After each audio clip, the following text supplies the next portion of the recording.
Hello,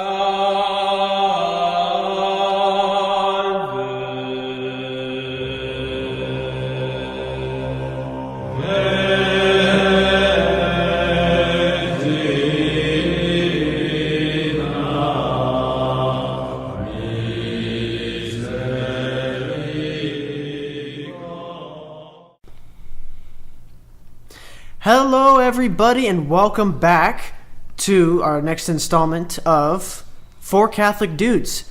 I'm Conlon Taylor. I'll be one of your hosts today, and I'm joined by my good friend and boy, Larry Palma, once again. Hello, everyone. And again, unfortunately, the other two Catholic dudes are still sick with the flu. Please send them your prayers. Same day recording. Yes, this is in fact the same day of recording. They did not actually just spontaneously remain sick for another 2 days or whatever the increment of time is between our publishing. But moving on, breaking the fourth wall, that's enough. We are joined by two guests today to fill in their places. Sophia Biondi. Hi, guys. And Marvin Townsend. Hello. So to start off, Marvin, Sophia, would you like to introduce yourselves? Yes, I am Sophia Biondi. I recently moved to Houston, Texas, and I am joining them today to just, be one of their guests. I don't know really what else to say, so there we go. There's that. She is a lady. Marvin, to you. Hello. I've lived here all my life in Texas, and Sophia and I are in our own group, and we are encouraging people to garden and raise awareness for traumatic injuries, just so you know. Quick side note. Yeah. So today we will be discussing one of the most prevalent and probably one of the most important topics of today, and that is the theology of the body. Now, what is the theology of the body? Think back again to a wonderful Pope Saint John Paul II. Throughout his time as Pope, he issued, he released several discussions on chastity and human dignity.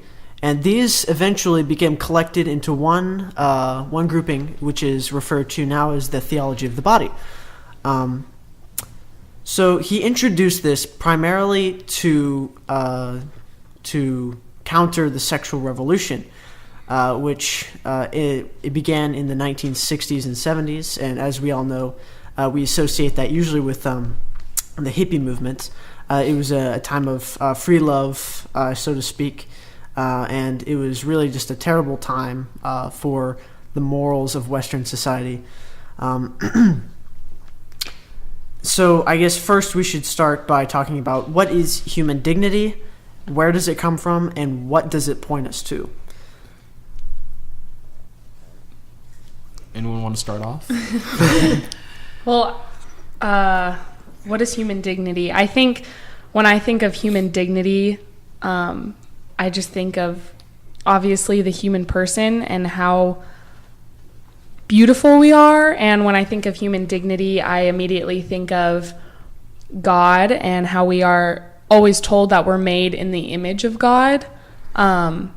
Personally, I think that human dignity is not, being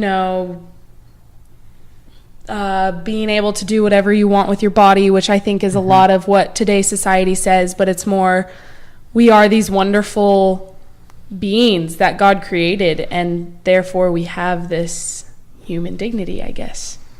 And right. So, yeah. Help me out here, but where does it come from? Well, yes, you're exactly right.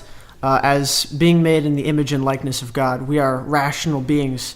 We experience the world in ways that mere animals do not. We are given reason so that we can know where we came from and know where we're going. Our human dignity is a reflection of our higher being. We are human. We are more than just animals. We are more than just material.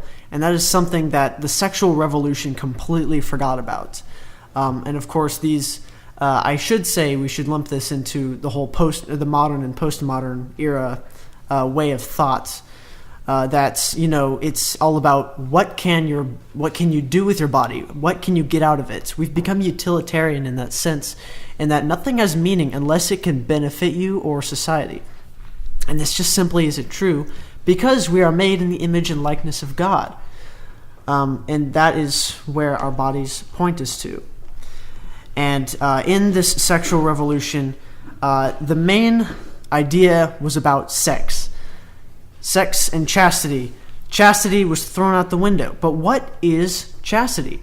Well, let's reference our good friend, the Catechism of the Catholic Church. Very nice. You should very much read it if you have the chance. All Catholics should read it. So, the Vocation to Chastity, Catechism of the Catholic Church, 2337. Chastity means the successful integration of sexuality within the person, and thus the inner unity of man in his bodily and spiritual being. Sexuality, in which man's belonging to the bodily and biological world is expressed, becomes personal and truly human when it is integrated into the relationship of one person to another, in the complete and lifelong mutual gift of a man and a woman. The virtue of chastity, therefore, involves the integrity of the person and the integrality of the gift.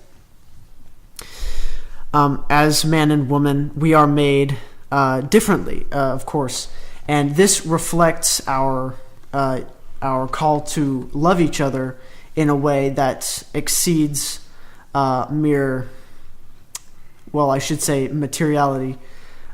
In our love as men and women, we are reflecting the divine love that the Father has for the Son. And this is very well expressed, the duty of the husband and wife through the sacrament of marriage between man and woman in Genesis chapter 1, verses 27 through 28, where it reads, "So God created man in his own image. In the image of God he created him. Male and female he created them. And God blessed them, and God said to them, 'Be fruitful and multiply, and fill the earth and subdue it, and have dominion over the fish of the sea, and over the birds of the air, and over every living thing that moves upon the earth.'" In the Bible, and I know the Bible is really good for knowledge of all sorts, but the Genesis is typically overlooked because people don't want to hear the truth about men and women and the sacrament of marriage and the sacredness and sacramentality of human sexuality, which is really where the sexual revolution went wrong. And again, I'm sorry, go ahead, Mark. Or maybe they just don't want to hear the same story all the time, because everyone knows that story of Adam and Eve. Everyone knows the supposed origin of humanity is from Adam and Eve. And how we were made male and female. They're not just social constructs of society. Right. We were made like that. Exactly. I mean, look at our bodies. That's seriously. How can you not understand? No. Mm-hmm. It's absurd to think that we're made differently for a purpose, and the contraceptive mentality of the sexual revolution. It completely disregarded this objective fact that men and women are different for the purpose of bearing children. The ability to create new life is God's gift to us, that we can participate in his divine plan of creation. He created us to be creators. That's what we are. Be who you're made to be. Gender is not a social construct. How can you look at yourself and say, I can be whatever I want, when obviously you're not whatever you want to be? Yeah, you see, there's this common misconception amongst Americans or people in a free country. I'd say just Western civilization in general. Yeah, like the free will. Mm-hmm. Mm-hmm. So what they think of freedom, the definition is that we can do whatever we want to do. We can believe whatever we want to believe. Well, that's half true. We can believe whatever we want to believe. That is good. And yes, people think that's subjective truth, which is also a misconception. You can't just believe whatever you want to believe, like dirt is good for me to eat, because it's not. If you try it, it won't work. Trust me. No, trust. Please don't try Is this. this a personal anecdote, Marvin? Anyways, and Kids, don't try this at home. Disclaimer. So, what subjective truth is actually is like truth that we know from experience, like whenever we try to touch the oven and it's really hot and we burn our hand, we're like, no, we know that oven is hot and not good, and some people might not even know that, like children, but objectively, in reality, they're still going to experience the same thing. They just haven't experienced yet. Right. So subjective truth is really just experience, not exactly You truth. make it up as you go. Yeah. Essentially, it's how we perceive this objective reality in this world. I can't make my own truth. Sure, my interpretation of what I actually see might be different, or my experience of it might be different, but we're still bound to the same rules of the universe that God laid out for us. Mm-hmm.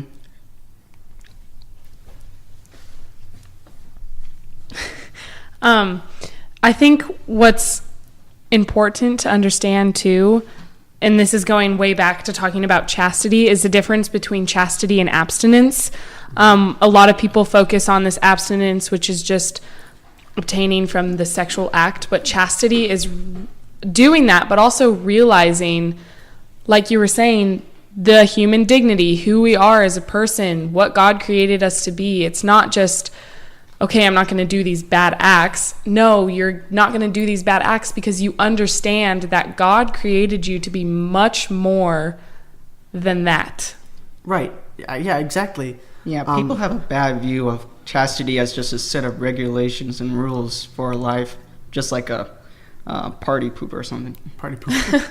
Yeah. I mean, it's true. If you ever express chastity to today's society, everyone's like, whoa, you're crazy. And you're like, no, it's actually That's a life changer for teenagers.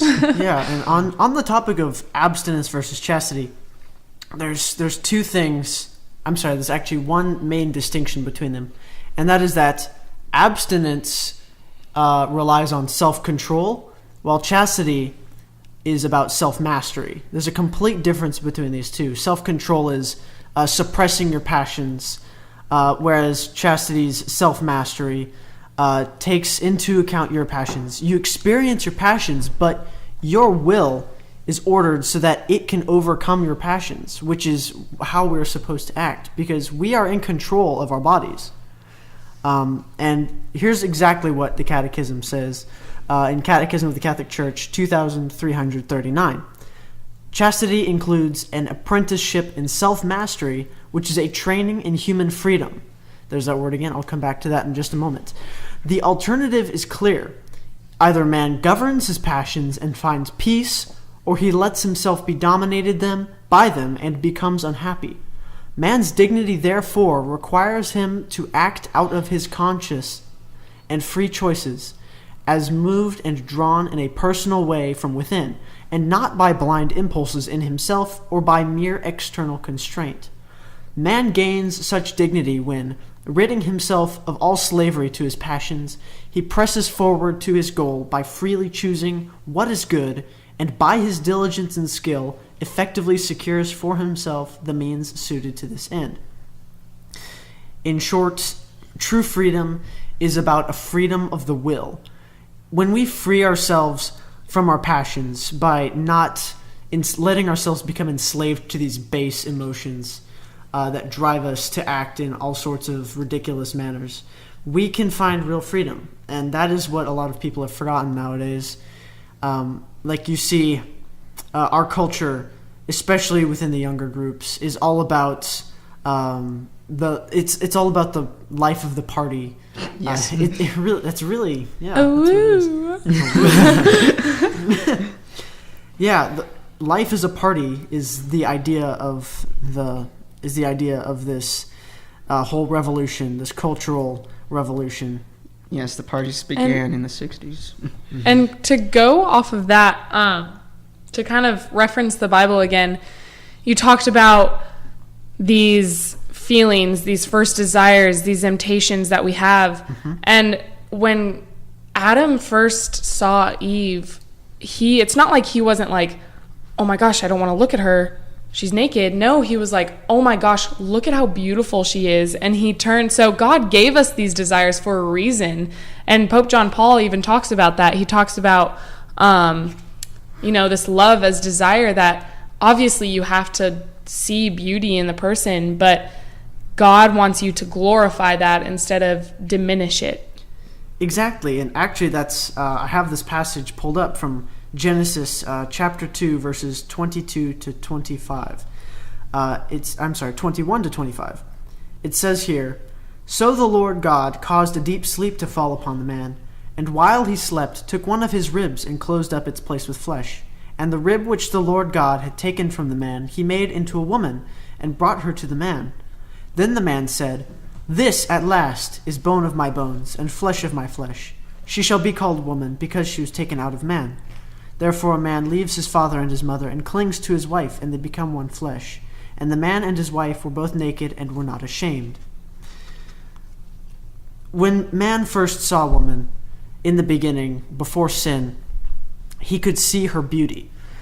He was not tempted by her physical attractiveness, but really saw the true dignity within her. And that is what real beauty is about.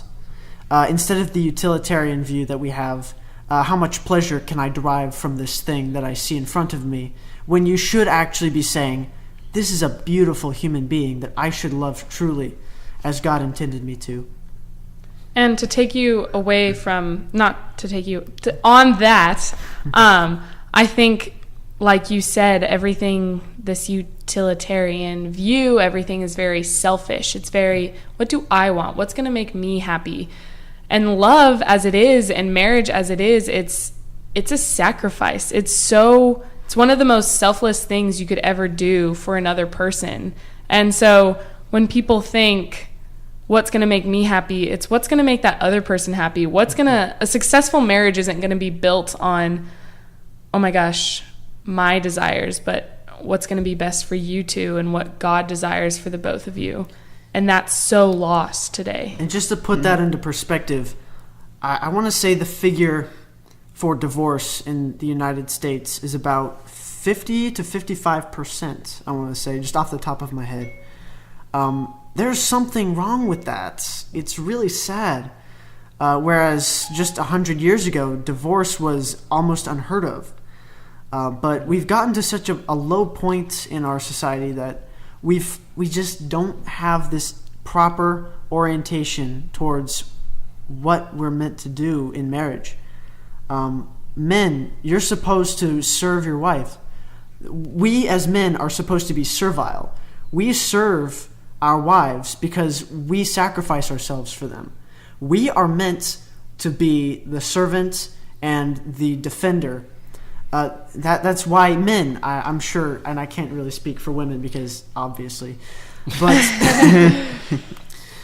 as a man, it just seems to be my calling to be a protector. That's why, and I mean physically, men are built more muscular, we're built stronger, we're built bigger, because we're supposed to be. This is just a general. Sorry, it's just objective don't truth look at me that from way. biology. Don't look at me that way, Sophia. Sorry, I'm kidding. Can't deny the objective facts. But on average, men are built stronger. And if you look at prehistoric men and women back when we were just settling and becoming societies, men were the hunters and the gatherers. They went around and they provided for the family, whereas the women, with that different but equally important role, if not more important role than the men, they actually nurtured the children. And it's something that men can't do. Women, you should be very, if there are any women out there listening to this, that is to assume, your role in a marriage is probably even more important than that of a man, because you're the only ones who can take care of children the way that you do. And again, this goes back to biology. Men, we don't have the physical structure to feed children. We don't. It's obvious. Seriously. This is how we're made. Our bodies reflect the sacramentality of human dignity. And we need to understand that. We each have different roles, but they're both very important to reflecting or to carrying out God's will for us in this life. May I give some context to like the history? Of course, yeah. Go ahead. So like the problem with utilitarianism is that it focuses on the material, and since there's no spiritual soul in utilitarianism, then there's not really any moral code based on free will, and it's not focused on like a objective truth of God. It is focused on like how do you function and how can you benefit society. That's how communism was based off of, and we know how that worked out with Russia. It crashed down. Rip. And so we know from history that communism would not work as a functional society, at least for long, like for past a century. And the sexual revolution, what happens, how divorce got so accepted worldwide, or actually just in America or in the Western world, that is how the government just started taking marriage into their own hands, and how like civil marriages, marriages under the law, under the government, is now like based off their rules and not rules of God per se, because God is kept out of the state. This was always from since the separation of church and state. Right. So I think we've pretty adequately explained all the circumstances around the sexual revolution, at least for now. So let's talk about how the theology of the body seeks to undo the effects of this scourge on society. And of course, the theology of the body first and foremost expresses the sacredness of human sexuality, that we are made complementary men and women, so that we can participate in God's creative design, that we can participate in his creation as creative beings ourselves. And of course, the body is sacramental, and this word sacramental, we've been throwing it around a few times. I don't think we've explained it.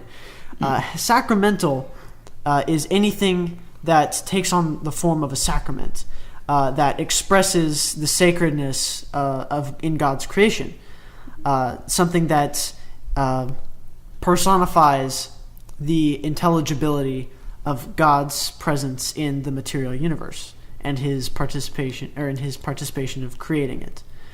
And of course, human dignity is inherent to every single person, no matter their background, their ethnicity, race, religion, usability to society, and then of course self-mastery and true intellectual freedom of the will is probably even it's definitely something that we need to recall.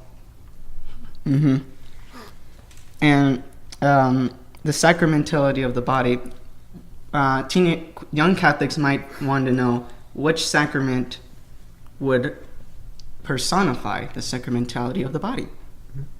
What is it? Larry? Marriage. Marriage is what calls us here today. Probably people really would know though. It's from Princess Bride. Princess Bride for all of you. Yeah.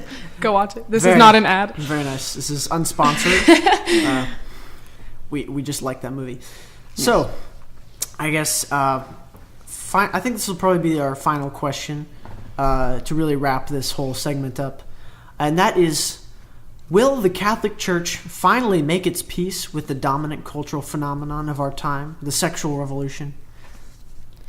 Pretty much no. The Catholic Church has its principles, its teachings, and it's going to stick to those. We've had them from the very beginning. It's not that the sexual revolution happened and now the Catholic Church made them. We've always had them. It's just that now that they've been attacked, so now we need to actually set up our defense against this and bring it back to the way things are naturally ordered to be. Very well said. Yeah, I like how you mentioned how Catholic Church's beliefs on this matter have literally been around since forever ago. Yeah. And so, this is a part of the Catholic Church, and the sexual revolution is new. And so it's not like the Catholic Church, like you were saying, like, oh, okay, we'll hop on that train. Like, no like.